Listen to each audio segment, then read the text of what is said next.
Да, я понял. Ну что, мы ехали сюда, мы проехали через 4 блокпоста, как минимум до города.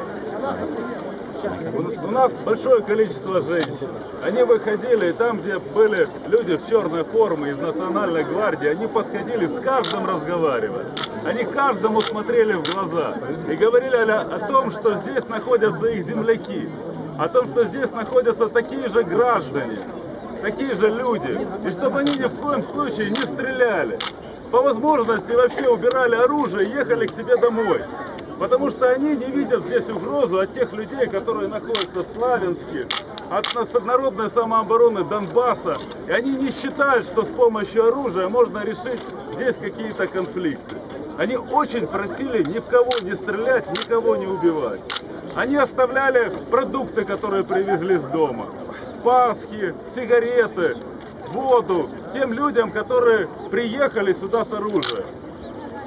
Они оставляли продукты и народной самообороне Донбасса, которые посты мы видели по дороге, и оставляли продукты тем, которые приехали сюда Национальной гвардии. Здесь 100-тысячный город, здесь население.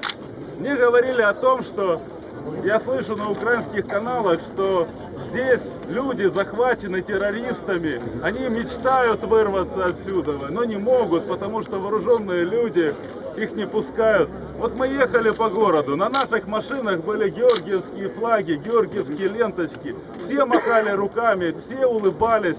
Я вижу здесь детские машинки перед городским советом, вижу мам с детьми. Я не там вижу, детская площадка, она полностью пугался здесь кого-то. Я не вижу того, чтобы кто-то пугался вооруженных людей. Но я так понимаю, что все очень боятся, что если начнется штурм и придут другие вооруженные люди. Не народная самооборона Донбасса, а те, которые придут сюда наводить порядок. От этого порядка могут погибнуть люди. И это неправильно. В любом случае мы привезли мир, и мы точно не дадим возможности заблокировать город Славянск. Это нарушение всех законов, это нарушение Конституции. Никто не имеет права блокировать города без введения чрезвычайного положения по всей стране. Вот поэтому здесь гуляют маленькие дети, и люди, которые нас охраняют, они нас защитят. Вы посмотрите, там детская площадка, она полностью забита детьми. Здесь не говорится о том, что здесь какие-то сепаратисты или еще. Здесь нормальные обычные люди, простые, вот все работяги. Сомнений. Вы посмотрите, у меня вот руки, я молодой человек. Безопасности в Луганске. Везде, где я не был, я везде видел нормальных людей, которых довели до такой ситуации, что они взяли за оружие.